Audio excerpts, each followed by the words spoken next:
Meus irmãos, há 2 semanas atrás, o nosso irmão Celso, ele falou de uma palavra e de uma frase que me chamou muito a atenção, e é a verdadeira fonte de vida. A gente muitas vezes tem muitas fontes nesse mundo, onde a gente vai escutar várias verdades. A Sueli estava falando hoje sobre as diferentes verdades que o mundo apresenta. As diferentes realidades que vêm acontecer na nossa vida, todos os dias.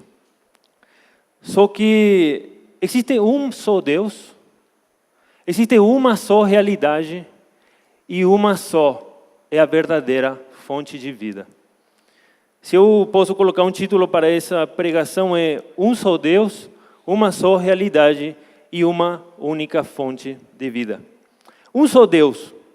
Como filhos de Deus, acreditamos todos no nosso coração e na nossa mente de que existe um único Deus, criador de todas as coisas. O soberano que governa sobre todas as coisas criadas. Este é o nome do Senhor, o poderoso Yahvé. Aquele que criou o homem conforme a sua imagem e a sua semelhança. Aquele que criou o homem para administrar a criação e o dotou com inteligência e capacidade para colocar nome a todas as criaturas.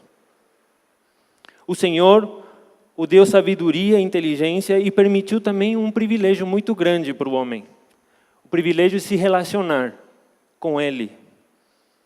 Deus ensinava ao homem. A Bíblia claramente não disse isso, mas podemos perceber nas ordens que Deus deu ao homem, de que o Senhor andava e caminhava com Ele.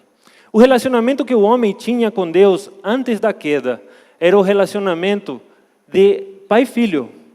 Um relacionamento que nós perdemos. Perdemos no dia que o homem caiu. Mas eu quero mostrar para vocês como era esse relacionamento. Era um relacionamento de ensino, relacionamento de andar junto, relacionamento de Deus falando para o homem, isso é o melhor para você, isso não, faça isso, não faça isso. E uma pergunta, se nós tivéssemos a oportunidade de ter esse relacionamento que Adão tinha com Deus, qual seria a probabilidade que nós teríamos de pecar? Se nós nos relacionássemos com Deus, como nos relacionamos com as pessoas ao nosso redor. Como você se relaciona com seu filho e disse para ele, filho, isto é melhor para você, isso não. Isso convém, isso não. Você corrige o seu filho quando ele está fazendo as coisas erradas. Do mesmo jeito, Deus também corrigia Adão. Mas uma coisa, Adão ainda não tinha pecado. Abre comigo a sua Bíblia. Em Gênesis, no capítulo 2, versículo 15 ao 17. Gênesis, no capítulo 2, versículo 15 e 17. O homem falava com Deus e ele ouvia a voz de Deus. Gênesis capítulo 2, versículos 15 ao 17 diz assim: o Senhor Deus colocou o homem no jardim do Éden para cuidar dele e cultivá-lo. Ou seja, Deus deu um trabalho para o homem. E o Senhor Deus ordenou ao homem, coma livremente de qualquer árvore do jardim, mas não coma da árvore do conhecimento do bem e do mal, porque no dia em que dela comer, certamente você morrerá. Primeiros fatos aí, nessa passagem. Deus falava com o homem, relacionamento íntimo, voz audível. Deus ordena ao homem que ele trabalhe. Muitas pessoas, não sei se vocês já têm ouvido, que falam que o trabalho é a consequência do pecado. Não, o trabalho é abençoado por Deus. Deus deu um trabalho para ele, só que esse trabalho era gostoso. Porque Deus providenciou para o homem todas as ferramentas para que ele realizasse essa obra e a realizasse de forma completa, perfeita. Deus dá uma ordem para o homem, e esta é de que ele cultive o jardim. Segundo, não comerás da árvore do conhecimento do bem e do mal, porque o dia que dele comeres, certamente morrerás. Comer e morrer. Duas coisas que o homem não saberia fazer se ele não fosse ensinado. E outra coisa, ele não conhecia a morte.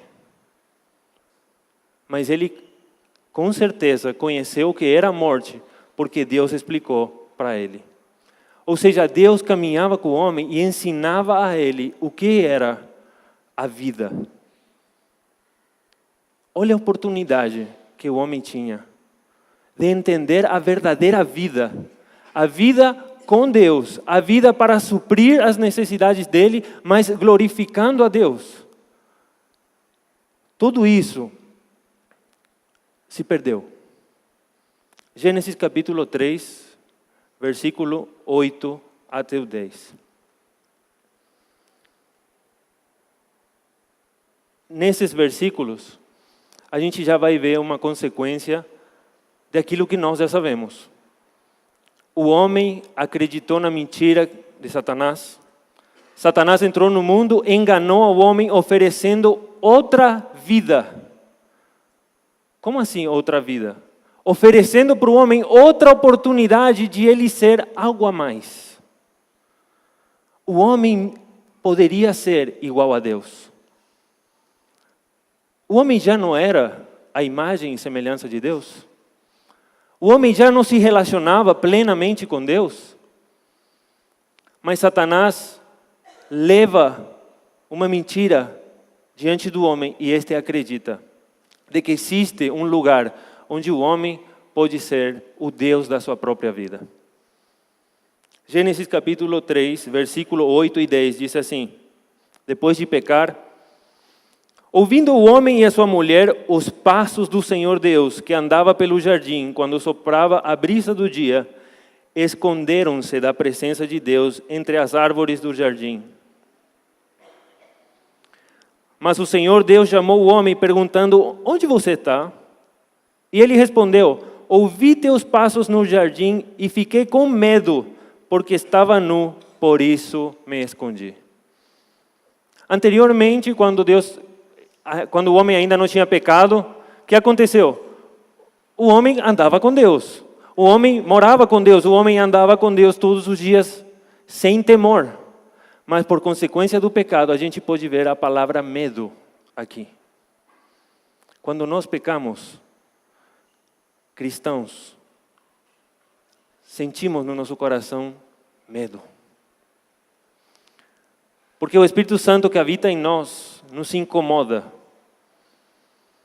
Da mesma forma, Adão tinha já conhecimento da consequência do seu pecado. E ele faz uma coisa que em sã consciência ninguém faz: se esconde de Deus. Pergunta: quem pode se esconder de Deus? Ninguém. Só que a mente do homem, depois do pecado, não era mais a mesma. Não era mais uma mente sã, uma mente que sentia o amor e o cuidado de Deus. Agora ele tem medo. Ele não só tem medo, senão que ele se esconde. E na mente do homem, a realidade, que é uma só, vira duas. Porque existe um mundo que ele acredita que Deus não consegue vê-lo. E esse mundo é atrás da árvore. Ele crê que escondendo-se atrás da árvore, ele está protegido. E ele, pecador, não vai sofrer as consequências do seu pecado. Mas Deus sabia onde ele estava. Mas ainda assim, ele faz uma pergunta: onde você está? Em algum momento, quando você puder estudar mais essa passagem, vejam que em nenhum momento Deus aponta para o homem nada. Deus, didaticamente, ele faz uma coisa: ele pergunta: onde você está? O que você fez? Quem te disse que você estava nu? Deus ensina. E ainda o homem estando em pecado, Deus intenta mostrar para ele a realidade. Você agora está separado de mim. Uma das coisas que podemos perceber na atitude do homem é a questão dele se esconder de Deus. Como pode alguém que conhecia a Deus, que andava com Deus, entender que existe ou mesmo que pode haver um lugar no mundo onde ele consegue se esconder de Deus. Isso não é nada próprio de alguém que tem a imagem e a semelhança de Deus nele. É aqui, justo nesse momento, que podemos perceber os efeitos do pecado no homem, e não só isso, senão também o medo. O pecado não é somente algo que você faz, não é somente uma ação ruim que você realiza, ou qualquer coisa que desagrada a Deus. É mais do que isso, é uma condição mental, espiritual, reprovada e separada de Deus. É uma condição mental sem propósito, sem direção, e que caminha diretamente para a morte.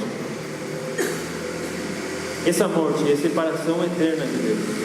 Pois aquele propósito para o qual o homem foi criado, que era de se relacionar com Deus todos os dias da sua vida e glorificá-lo, agora estava quebrado. Aquele propósito o homem não poderia mais cumprir, porque o propósito da sua adoração, que é o único e verdadeiro Deus, agora estava longe dele. Primeira aplicação. A gente está vendo só Adão. Só que eu quero mostrar para a gente, para vocês, assim como eu tenho percebido, que por causa do pecado nós dividimos as nossas vidas em diferentes realidades. Não sei quantos de vocês, não quero que ninguém levante a mão, tá bom? Quantos de vocês dividem a sua vida em áreas? Área econômica, área de relacionamento, família, trabalho, igreja. Ao invés de ter uma realidade só, a gente tem 5 ou mais realidades. A pessoa diz, estou bem, tudo bem, está tudo tranquilo, mas na área econômica está difícil. Não, mas na área da família está difícil. Está tudo bem, mas na área da família, então não está tudo bem. Porque a nossa vida é uma só. Não são várias vidas. Quer ver outra consequência disso? A questão das máscaras. Da gente ser, quando estou com a minha esposa, ou com minha namorada, ou com meus amigos, eu sou uma pessoa. Agora, quando estou sozinho no quarto, quem eu sou de verdade? Quem eu sou na rua? Será que sou a mesma pessoa que se deita na cama sozinho? Vocês veem a consequência do pecado? As diferentes realidades que a nossa mente arma por consequência do pecado. Só que Deus, Ele quer que nós sejamos um. Em muitos momentos do nosso diário viver, até sem perceber, nós cristãos dividimos a nossa vida em várias realidades. Seja nos nossos relacionamentos com pessoas, coisas que fazemos para agradar aos outros. Às vezes só queremos mostrar algo que não somos. E dividimos as nossas vidas em várias realidades. Isso nos causa temor. Porque o dia que alguém descobrir quem eu sou de verdade, o que será de mim? Quando alguém veja no fundo do meu coração quem eu sou de verdade, o que será de mim?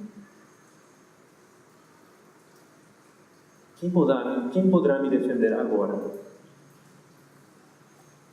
Eu não sei se você, meu irmão ou minha irmã, anda com temor na sua vida de ser descoberto. De que as pessoas percebam que você é um vil pecador. Eu não sei se você anda com temor na sua vida de que as pessoas percebam que você é um traidor. Que você é um mentiroso. Que você sonega os seus impostos. Que você fala palavrão. E muitas outras coisas. Mas existe alguém que conhece o nosso coração. Nós dividimos as nossas vidas em realidades. Em casa me comporto de uma maneira, no trabalho me comporto de outra forma. Nas reuniões da igreja, esperando o ônibus, indo para o mercado, indo para o shopping ou sair com a família. Em vários momentos e situações em que pensamos, Deus não está presente. Existem momentos em nossa vida em que vivemos pensando que somos donos dela. outra realidade. Você achar que você é Deus na sua vida, que você governa por acima de todas as coisas. Aí eu acho que eu sei o que é melhor para mim. Seguimos o nosso coração. O conselho do mundo: siga o seu coração. Você quer ver o que Deus fala sobre o coração do homem? Abre lá comigo em Jeremias, capítulo 17, versículo 9 até o 10.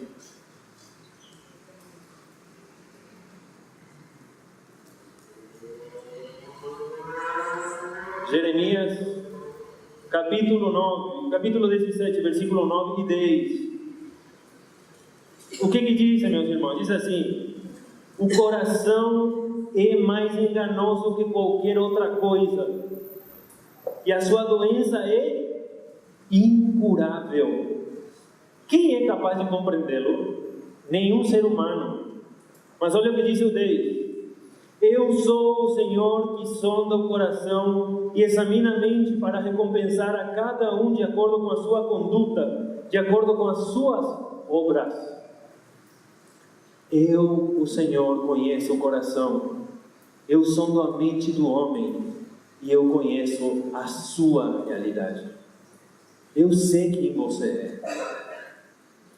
O coração do homem é totalmente enganoso e perverso, mas o Senhor o conhece. Ainda que o homem ache que pode enganar outros homens, Deus, o próprio Criador, não pode ser enganado. Quer ver outro momento onde a gente pode ver essa distorções das realidades? Quando alguém fala: faça o que eu digo e não faça o que eu faço. Incoerência. Se eu digo que sou alguém, eu devo viver como eu digo que eu sou. Isso é coerente. Só que quando dividimos as realidades, vivimos assim. Falamos uma coisa, mas fazemos outras. Fazemos promessas, depois descumprimos as nossas promessas. Falamos a verdade, mas depois, para que a gente não perceba quem somos nós de verdade, mentimos. O homem sem Deus, meus irmãos, se encontra dessa maneira. Até agora são más notícias. O homem sem Deus se encontra perdido, é incapaz de chegar ao Criador por seus próprios méritos. Eu não quero ler tanto para me estender, mas eu quero que você anote e leia a situação do homem sem Deus. Isso está em Romanos capítulo 3, versículo 10 até o 20. Ele fala que o homem está totalmente perdido sem Deus, que não há justo nem sequer um, que não há ninguém que busque a Deus por si só. Ou seja, dentro do homem não existe nada que possa levá-lo até Deus pelas suas próprias forças. Se toda a história terminasse aqui, todo homem estaria perdido, sem esperança, caminhando sem rumo, separado de Deus e caminhando para a morte, cheio de muitas realidades, tentando agradar todo mundo. Pensa comigo, você já viveu alguma vez tentando agradar todo mundo? É um peso gigante nas costas. Você se estressa com tudo, porque você fez uma coisa para agradar fulano, mas o mengano não gosta, então você tem que fazer de outra forma, então você deixou de agradar esse aqui para agradar o outro lá. Gente, é um peso enorme. E acabamos vivendo várias realidades na nossa vida e nos castigamos. E queremos ser perfeitos diante dos outros. Mas quando chegamos em casa, quando estamos deitando-nos nas nossas camas, choramos. Porque sabemos que não somos esse tipo de pessoa. Porque somos pessoas tão fracas e tão necessitadas de uma realidade só. E essa realidade se chama Jesus Cristo. E eu quero apresentar a boa notícia, o Evangelho, as boas novas de Deus para a humanidade. Existe uma só maneira de se viver nesse mundo. Existe alguém que veio para mostrar para nós que a realidade é uma, e esse homem se chama Jesus. O único justo, o único que não veio para agradar ninguém, veio aqui para agradar a Deus, para fazer a obra do Pai, para se relacionar com o Pai, como Adão tinha que se relacionar com o Pai. Jesus veio para obedecer ao Pai e não obedecer aos homens. E obedecer ao Pai o levou até a morte, porque era o propósito de sua vida. Toda glória e toda honra seja dada a Deus pelo seu grande amor com que nos amou, pois ainda quando o homem estava totalmente perdido, Deus se aproxima ao homem na pessoa de Cristo para reverter essa condição e restaurar nada mais e nada menos do que aquele relacionamento que Adão perdeu. Meus irmãos, a boa notícia do Evangelho não é somente eu já não estou mais no inferno, agora estou no reino de Deus ou estou no céu. Não é só isso. Deus veio para restaurar a sua vida e dar propósito à sua vida. Transformar as suas várias realidades em uma só. Transformar a sua vida em um relacionamento só, com um verdadeiro Deus. Porque aquilo que nos separava de Deus, que era o pecado, foi tirado por meio de Jesus Cristo. E agora você e eu temos a tremenda oportunidade de nos relacionar com Deus. Nos relacionarmos com Deus da mesma maneira que Adão se relacionava no jardim do Éden. A gente falou que Adão não pecava no jardim do Éden. Você sabia, meu irmão, que você tem oportunidade de não pecar? Sabia disso? Com Cristo você tem oportunidade de não pecar. A palavra de Deus nos diz que se a gente se enche do Espírito Santo, jamais satisfaremos os desejos da nossa carne. Eu não estou falando que você não vai pecar mais. Estou falando que a vida cristã é um desenvolvimento. Porque você nasceu de novo para uma realidade. E quando você nasceu de novo, significa isso, nascer de novo. E ninguém nasce sabendo de todas as coisas. É necessário um crescimento. Assim como Deus ensinava Adão, Deus também se dispõe a nos ensinar hoje. E também nos fala como falava com Adão, por intermédio da sua palavra. Eu quero te mostrar que a realidade é uma só. João 3,16. Alguém sabe de cor? Podem falar comigo? Da maneira unigênito para que todo aquele que nele crê não pereça, mas tenha vida eterna. Vocês lembram que no acampamento a gente viu o que era a vida eterna? O que é a vida eterna? João 1,12 diz assim, João 1,12, abre comigo. João, capítulo 1, versículo 12.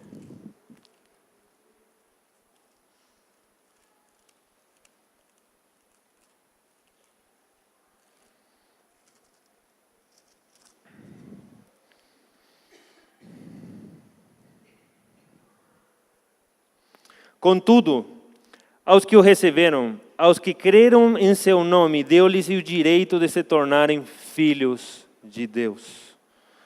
Meus irmãos, nós somos filhos de Deus. Desde o momento que você acreditou no seu coração que o Senhor Jesus Cristo é o dono e Senhor da sua vida e seu único e suficiente Salvador, você voltou para a vida.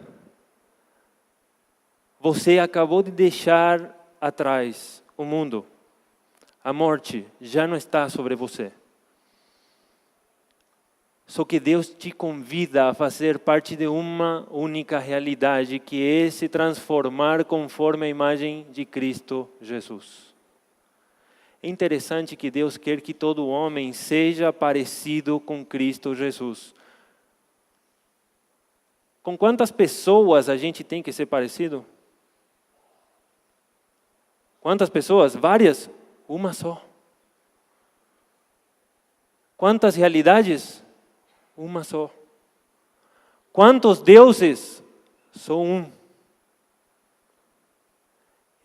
Então, meus irmãos, Deus nos deu a tremenda oportunidade de ter nas nossas vidas uma realidade e viver somente de uma maneira, não de várias.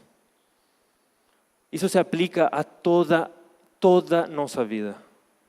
Desde relacionamento, família, trabalho, economia, administração do seu dinheiro, das coisas que você tem, do seu namoro, cuidando dos seus filhos, ensinando ao seu filho a ser homem, ensinando a sua filha a ser mulher.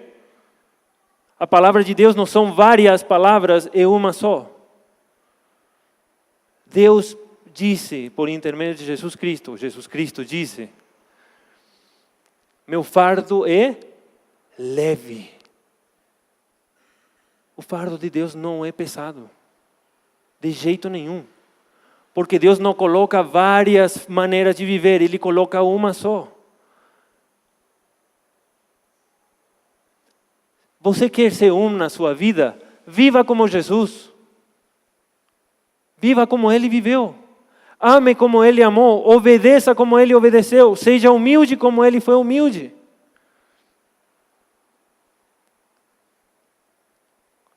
Deus, aquele que é a única fonte da vida verdadeira, se fez carne na pessoa de Cristo Jesus para viver aquela vida que Adão não viveu, para ser fiel quando Adão não conseguiu. Ele se manteve fiel até a morte, oferecendo a sua própria vida como oferta pelos nossos pecados. Ele, aquele que é a única e verdadeira vida, morreu para que por meio da sua ressurreição, nós que não tínhamos vida, vivamos a vida verdadeira. Nós, os que estávamos perdidos, nós, os que estávamos correndo atrás do vento, tenhamos em Cristo a vida. Agora, todo aquele que crê no seu coração na obra de Jesus Cristo tem a vida dentro de si. Por isso Cristo vem habitar em nós. Você está vendo por que Cristo habita no seu coração? Porque sem Cristo você não tem vida, com Cristo você tem. Agora você vive para se transformar conforme a imagem de Cristo Jesus. Você está vendo o plano de Deus maravilhoso? Ele quer transformar todo esse mundo que está se perdendo em imagens de Cristo Jesus. Em pessoas que são parecidas com Ele, que vivem uma só realidade, adoram um único e verdadeiro Deus, não vários deuses. Abre comigo Deuteronômio capítulo 6, versículo 7. Deuteronômio, no capítulo 6, versículo 7. Olha, a gente está no Antigo Testamento. E no Antigo Testamento, Deus já vai falar isso. Versículo 4, desculpa. 6:4. Deuteronômio 6:4. Deus, estamos no Antigo Testamento e Deus vai falar uma coisa para Israel. Ouça, ó Israel, o Senhor, o nosso Deus, é o único Senhor. Ame o Senhor, o seu Deus, de todo o seu coração, de toda a sua alma e de todas as suas forças. Versículo 5. Quantos eram os deuses de Israel? Era um só. Estamos no Antigo Testamento. Abre comigo João 17, 3. Estamos no Novo Testamento. João, capítulo 17, versículo 3.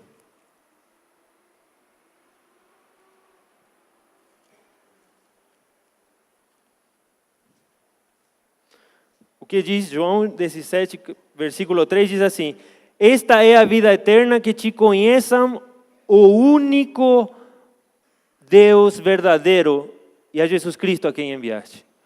Quem é o único Deus? É um único Deus verdadeiro. Quem? Deus é único. Não tem ninguém além dele. Ou seja, o mesmo que Deus estava ensinando para o povo de Israel, é o que Deus nos ensina hoje. Povo de Israel, vocês saíram do Egito. Lá no Egito vocês tinham milhões de deuses. Os egípcios adoravam milhões de deuses. Mas vocês vão adorar um só Deus, o único e verdadeiro. E o que Deus fala de novo lá, por intermédio de João, esta é a vida eterna, nós temos vida eterna. Que é a vida eterna? Que te conheçam a ti, o único e verdadeiro Deus. De novo, gente, é o que Deus está querendo ensinar para o seu povo. Existe um único Deus, uma só realidade e uma só maneira de se viver. Toda vez que o homem colocar a sua esperança em outra realidade que não seja o Deus verdadeiro, ele traz desgraça sobre a sua vida. Buscamos muitas vezes amor nos homens. Ali acharemos ódio. Buscamos segurança nos homens. Ali acharemos perigo, dúvida e incerteza. Buscamos paz da parte dos homens, mas achamos discórdia. Buscamos unidade nos homens, mas achamos entre eles divisão e contendas. Buscamos proteção, achamos abandono e nos sentimos desamparados. Buscamos fidelidade e achamos infidelidade.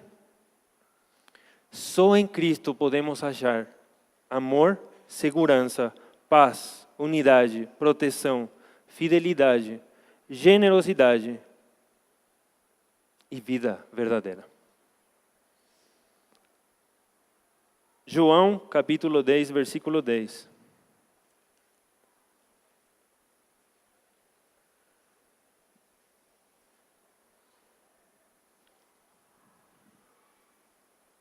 Versículo muito conhecido, diz assim: o ladrão vem apenas para roubar, matar e destruir. Eu vim para que tenham vida e a tenham plenamente.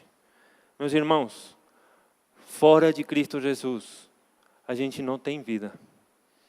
Se você está tentando viver a sua vida a parte de Jesus, a parte de Deus, só a desgraça vem sobre nós.